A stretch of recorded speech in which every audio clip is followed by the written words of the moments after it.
Thank you very much indeed. I'm pleased to be in front of you this afternoon. I'm a geologist amongst a group of, well, mostly biologists, I guess. So I'm perhaps a little bit out of my depth on the bio side of things, but I hope to say a few words that will link the geo side of things with you. So I've been lucky enough to be employed by the Brecon Beacons National Park Authority now for the past 10 or 11 years as the Geopark officer. Okay, so geodiversity, I'm involved with things geological across the Geopark and indeed the wider national park. And I want to say a few things about geodiversity in the round and then also look to some specifics as they relate to the Brecon Beacons National Park. So just a reminder for you, the Brecon Beacons National Park has been around since 1957. It was the last of the original 10 national parks to be designated. Our national parks within this country are a little bit of an oddity on the international stage. We are cultural landscapes rather than pristine ones. But nevertheless, of course, as you know, we have extreme diversity, not just of the living world, but the geological world and indeed the cultural world. So we have a lot of diversity within our national parks, as we do in the rest of the Welsh landscape. It's a planning designation, essentially, a national park. National Parks and Access to the Countryside Act, 1949, as I'm sure I don't need to remind you.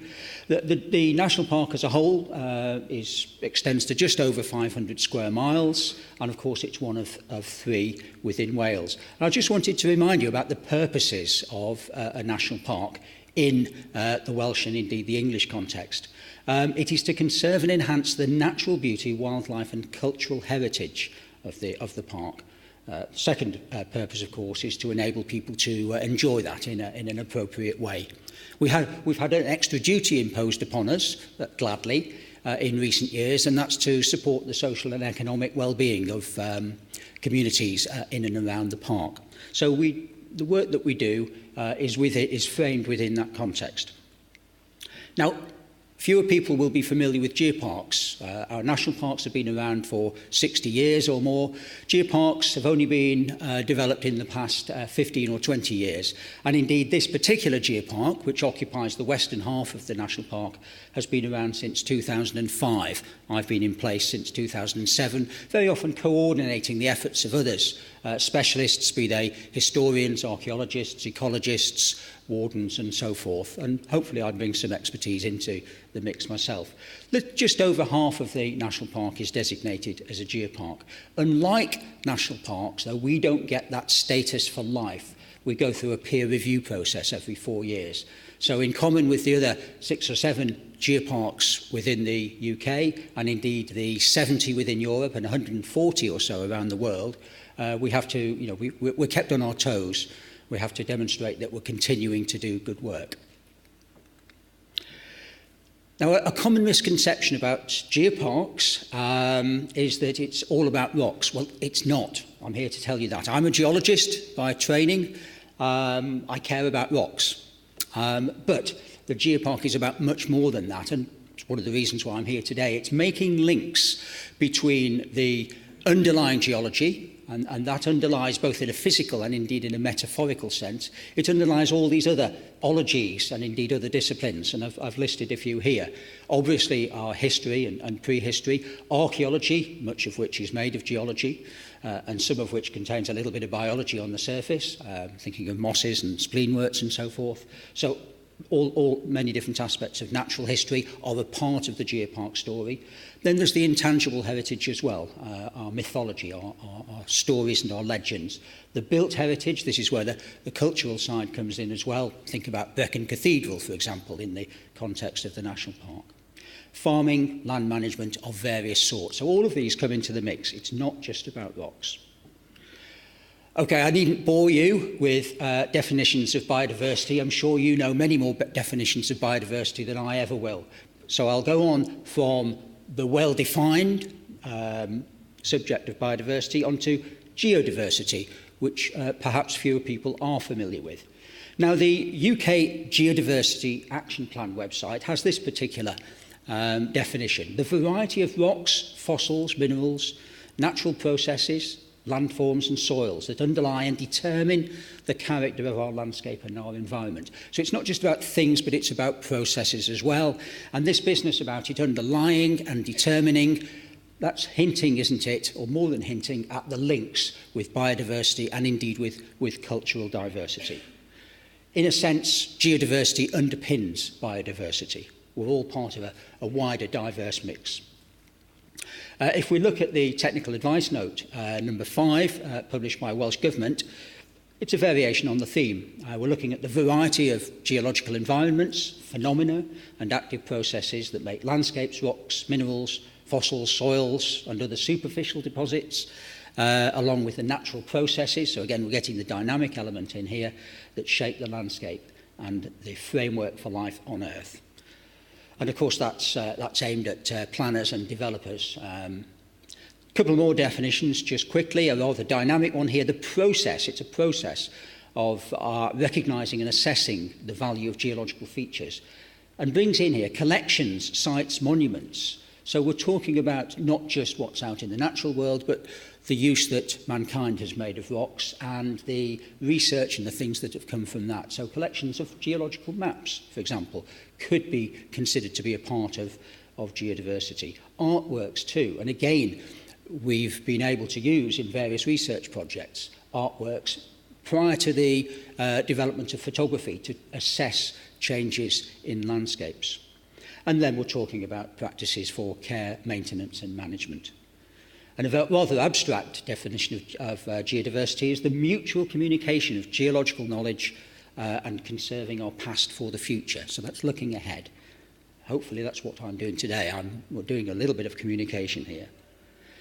Now, if we're aware that we have a geodiverse landscape within the Brecon Beacons and within wider Wales, how do we recognise that geodiversity? We recognise it through designating particular landscapes, and I think most of us, or all of us, are familiar with SSSIs. Of course, some of those SSSIs are designated on a geological basis, and the basis that's been taken in Britain has been the compiling of the GCR, which has been a huge task undertaken over many years, the Geological Conservation Review.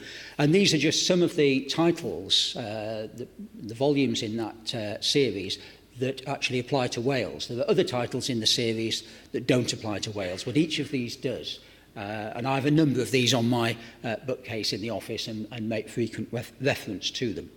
So those are our SSSIs. Beyond SSSIs, of course, we have RIGs, local geological sites across Offa's Dyke, but we still refer to them as regionally important geodiversity sites within Wales. The criteria for the designation of a RIGs are these 4 bullet points here. So is there an educational potential? Well, on so many, there are. Is there an opportunity for scientific study? Again, both by those professionally engaged in this arena and those of us who might be amateurs as well. Is there an historical significance? Now, particularly in Wales, goodness, we've given the world the Cambrian, the Ordovician and the Silurian periods for a very small fragment of the Earth's crust. That's pretty impressive. It's Wales punching above its weight in the world. So we have a very considerable historical legacy to talk about and to refer back to in this country. And aesthetic qualities as well. Okay, so many of Wales' landscapes are beautiful, but if we can use those landscapes as a way to interpret and bring more people into the fold, help them to develop a wider and a deeper understanding of our landscapes, then that would be a useful role for any RIGs. Of course, many RIGs will actually tick more than one of these boxes. They're designated by locally developed criteria, and beyond SSSIs, they're recognised as the key geological sites and indeed geomorphological sites across Wales and indeed England and Scotland. So it's one way of our helping to ensure that some of these precious landscapes are secured for the future. The Welsh Government's TAN 5 does take note of RIGs. They're defined as one of the local sites, and there is a duty upon planners and developers to take note of them. They're not statutory sites like SSSIs, but nevertheless they do crop up within the planning system. So there is, they perform a protective role there. Now, I just want to go on to think about a little bit some of the links now between biodiversity and geodiversity. This was a map pinched from Wikipedia. There are various maps that attempt to show where biodiversity hotspots are to be found around the globe, and I'm sure many of them will be familiar to this particular audience. I found it impossible to find a map that showed geodiversity hotspots around the globe. So I've taken this one as a stand-in. It's a starter, if you like, and this is showing plate boundaries, tectonic plate boundaries, where a lot of geology is going on, if you like.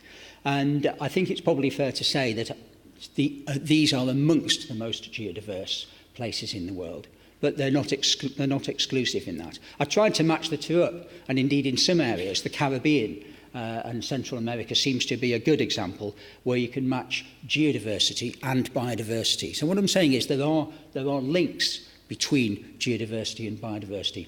Look for a lot of biodiversity and you may find quite a lot of geodiversity, and vice versa. Now, we're not, in this country, we're not on the edge of a tectonic plate. We haven't been for a while. The last major tectonic upheaval that we experienced was the Variscan Orogeny. In cartoon terms, we collided with France around about 300 million years ago. Prior to that, Wales and England collided with Scotland around about 450 million years ago. But we've been, a little bit passive since then. Having said that, I would suggest for a small part of the Earth's crust, we have one of the most diverse geologies anywhere in the world. And that's been one of the things that has contributed to the industrial development of this country, not least in South Wales, and indeed to the rise of the earth sciences and the early development of the earth sciences within this country. It's a contributing factor. We can go to a place just across the Scottish border, Hutton's Unconformity, where a couple of different rock layers are to be seen, but they're not lying comfortably on one another. In fact, they're lying unconformably. And it was James Hutton, who's often considered to be the father of modern geology, who realised what that meant. It meant there was a huge gap in time. And so the notion of the Earth being young started to go out of the window, and there was a growing understanding that what we're actually dealing with was a very considerable period of time for our landscapes to have evolved. So a lot going on within Britain, and this is one of the prime examples of geodiversity, if you like. Now, coming back closer to home, if we were to look at the Brecon Beacons National Park, this map, you may not be able to read the key, but each of the different colours is showing a different rock type ascribed to a different age. There's around about 180 million years of Earth history wrapped up within the rocks of the national park. The majority, or a larger part of it, is the Old Red Sandstone, iconic rocks, if you like, which gives rise to particular landscapes, both in terms of what sort of plants we might expect to see, what sort of farming, what sort of landscape features in terms of mountains and streams and so forth. To the north, we have older rocks, Silurian Ordovician. On our southern margin, of course, we're bounding on the coalfield. And it's no coincidence that the modern-day boundary of the national park reflects broadly a geological boundary, a boundary between rocks that had a particular economic value to the south and were dug up, mined and quarried during the 18th, 19th and the 20th centuries, and less of that sort of activity went on to the north of that boundary, although some did, not least as regards the limestone, as I'll show you shortly, and this is in connection with the development, not least of the ironworking industry. So if I go quickly through some of these rocks, the Old Red Sandstone, as I say, it's the iconic rock. For the most part, it gives rise to what might be considered by some to be monotonous landscapes, fabulous individual peaks, but you can go a long way and you will encounter the same sort of landscape. But the devil is in the detail. I've included a little extract from the Geological Survey map here. This is Hay Bluff, known to many of you, no doubt. But in and amongst the sandstones and the mudstones is a thin blue line. Now, that's a little bit of geodiversity, which most visitors are not aware of. It's the Ffynnon limestones. So this is a terrestrial limestone, a calcrete, if you like, which so say, brings its own geodiversity in. It's had an influence in terms of our occupation of the landscape. Some of it has been dug up and then burnt to produce agricultural lime. It's quite a low-grade limestone in that regard. But of course, it also gives rise, as do some of the other limestones in that area, to lime-rich flushes. So we can see some here. This is in a neighbouring valley, Cwmbuch, near Capel y Ffin. And again, you've got a huge detached block of tufa here, which clearly has spleenworts. I'm going to leave the biology to you, but it has interesting biodiversity associated with this rather interesting and intriguing geodiversity. So the links are there to be made. Now, if you, as biologists, are more au fait with the underlying geology, that's going to inform what you're looking for, your understanding of the landscape. And of course, it works the other way around as well. I, as a geologist, am informed, but in some cases I cannot see any rocks at the surface, but I'm informed by the sort of vegetation mosaics that I might encounter. I may have to turn to my biologist friends, my ecologist friends for the detail, but it's giving me a little bit of a window into the geological world as well. The Carboniferous limestone, so this is the marine limestone, and this thin blue line across the map represents the north crop of the Carboniferous limestone. We're talking about a tropical sea now, when Britain, what would become Britain, lay on the equator around about 330 million years ago. It gives rise, of course, to particular landscapes, both underground, extraordinary cave systems with all that entails, and indeed above ground, that whole suite of karstic landscapes. And really, more than perhaps any other rock, I think limestone is where the biological and the geological worlds meet. You think about a limestone pavement, that's of value to us all. And we see some examples here.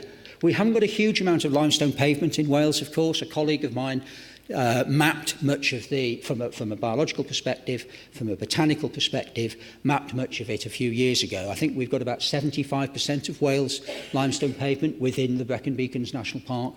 But that's more to say that we haven't got a huge amount in Wales as a whole. So what we do have is precious. But it's been quite a conversion over the last 330 million years from this. I often say to people, this could be Dowlais just above Merthyr a little while ago, but it's now been converted to something that we're more familiar with. And the overlying rock is what we used to call the Millstone Grit. We now often refer to it as the Maros group, and it includes, excuse me, it includes the basal grit, or the Tuch sandstone as we call it, and other sandstones, the rather poetically named 12-foot sandstone. Now the larger image here is a photograph of Sgwd Gladys near Pont y Brecon, top end of the Vale of Neath. The wonderful thing about this is that the rocks that are represented there, sandstones and mudstones, the fossils within them bear a very considerable resemblance to the plants that are actually growing there now. So bryophytes of many different sorts. So there's a wonderful link there between the present and the past. And it's those rocks that were formed as delta sandstones, deposits of sand and mud within deltas, tropical deltas, that are now providing a home for the suite of plants that we see there now. And of course, this is part of the extensive SAC and indeed SSSI, which covers those rather damp and well wooded gorges on our southern margin. But if we combine both the limestone and the gritstone, we come up with an even more remarkable landscape in some ways, and this is the one of the interstratal karst that we have within the Brecon Beacons. Back in 2013, the then CCW, NRW now of course, designated Mynydd Llangynnydr as a geological SSSI for its interstratal karst. This is where a landscape has developed, pavements, sinkholes, shake holes, and so forth. The rock at the surface is not limestone, that's just below. So those of you who've visited Chartist Cave, which I'm showing in the image here, it's got a gritstone roof and a limestone floor. And again, go inside, and there's a lot of interest. Again, both cultural interest in terms of its associations in the 19th century, with potential revolution, but also, again, spleenworts and so forth to be seen. And there's another ology, speleology, comes into it as well. So lots of ologies involved there. And the smaller shot on the right-hand side is one of the ephemeral pools, so which are providing a habitat just for a period of time and then drying out during the summer.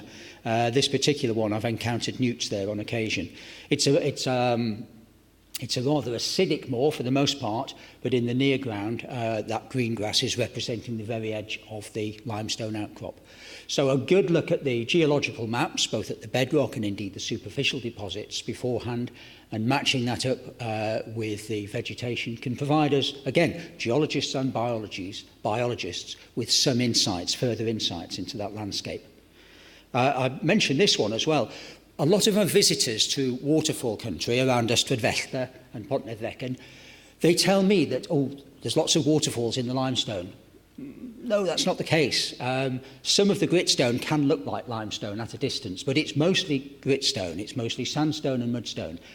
If you go to Dinas Rock or Bowring, you will see limestone. And if you go to this one other place in the midst of the falls, this is down the valley from Scudaera, famously the waterfall that you can walk behind, you'll come to the lower Kilhepster Falls. We don't send the public there, it's a little bit too sensitive in terms of the bankside mosses and liverworts and so forth. But within that photograph, and pretty much only within that photograph, is a tiny little sliver of limestone. It's recorded on the geological map just in here, LLB, and it's just that little patch, but everything else around it is sandstone and mudstone. So a little bit of limestone. So that would be an interesting area to go and have a look for different species clinging to a different substrate. And we move forward much closer to the present time. Of course, we've had a series of ice ages during the Quaternary period. They too have left their legacy, both in erosional terms and indeed in depositional terms. And so we have a complex of recessional moraines, of kettle holes, of sander deposits within, for example, the Usk Valley. And again, those are giving rise to different vegetation associations, different farming patterns, and indeed different patterns of settlement as well. So again, going out armed with that knowledge assists each of us who practice the different disciplines to understand both our own subject and to pick up our colleagues' subjects. Of course, nature is continuing to play a part. These dynamic processes are taking place. A photograph here of the Uskin flood. In fact, it might be looking like that later today as well. And it's taking those mountains down to the sea as part of this huge recycling exercise over tens and hundreds of millions of years that nature is conducting. So I'm going to finish with just looking at some of the rigs and where that's taken us to more recently. So the regionally important geodiversity sites within South East Wales. South East Wales was the last part of Wales to be subjected to an audit of its rigs, and that took place just over 6 years ago now. This map here shows all of the sites that were notified to the group of people who went out and had a look at them. There's one or two in this audience, I know, who took part in that exercise. And out of the several thousand, we ended up with a few hundred, which were representative. And the best examples, thinking back to those criteria before about historical significance, scientific research, education, etc., it was whittled down to a manageable number. And of course, those rigs are now helping to, the designation of those rigs is helping to protect those sites. But hopefully it's protecting, it's not just the geology, but it's other aspects as well. Do by all means have a look at the South East Wales Rigs Group website. I think it's the most active rigs group within Wales just presently. And again, looking forward, the other three constituent nations of the United Kingdom now have geodiversity charters. Scotland, in fact, is on its second edition, but we are, and again, there are folks present today who've very much been a part of this drive to produce Wales's geodiversity charter. So we're hopeful that will be a reality in the near future, and that will help to up the profile of geodiversity and things geological, from Anglesey in the north down to Roose Point in the south. Politicians, those who hold purse strings, decision makers, but all of us, we've all got a part to play there.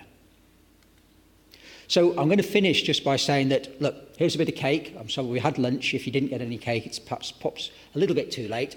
A lot of biodiversity goes into a cake if you think about the ingredients of it. This particular cake I often use as a model for the landscape of the Brecon Beacons. It's very much a layer cake landscape. But my final message is to you as biologists, befriend a geologist. It might be me, it might be another. And my message to my fellow geologists is to make a biologist your friend as well, because I think we've got an awful lot to learn from one another. The different disciplines do inform one another. And when we've gone out and done walks, possibly with a botanist, a geologist, and let's say an archaeologist, the audience has come back the richer, but each of those participants has come back richer as well. We've learned more about our own subjects as well as the others. Thank you.